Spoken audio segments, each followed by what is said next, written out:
පුංචි කාලය තුල භෞතික ලෝකේ කිසිම දෙයක් ඈඳාගෙන කිසිම හේතුවක් මත වචනකින්වත් අනෙක හැල්ලු කරන්න එපා.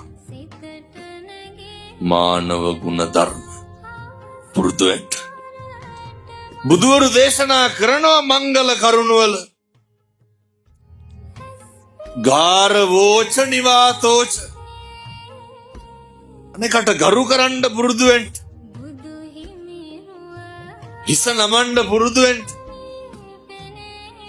අපේ තත්ත්වය තරාතිරම සමාන ගැලපෙන මිනිස්සුන්ට විතරක් නෙමෙයි ගරු කරන්න ඕන.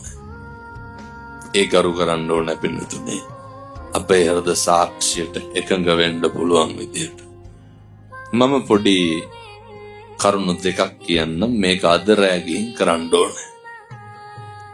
බෙදේ ඔය කෙලලා හැන්දෑවට ගෙවල් වෙනවනම් මේව කරන්න බෑ.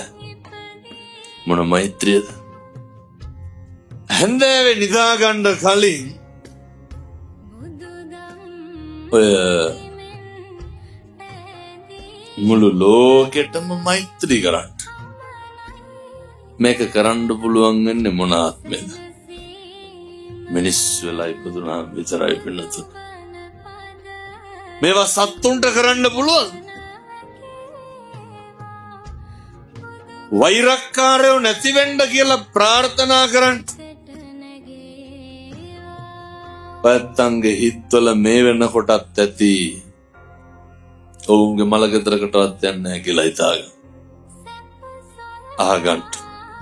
අපෙන් පලිගත්ත අපිට වෛර කරපු එදිරිවාදිකම් කරපු අපිට අකුල් හෙලපු අපිට නැති කාලේ නොබලපු සියලු දෙනාට බලන්න.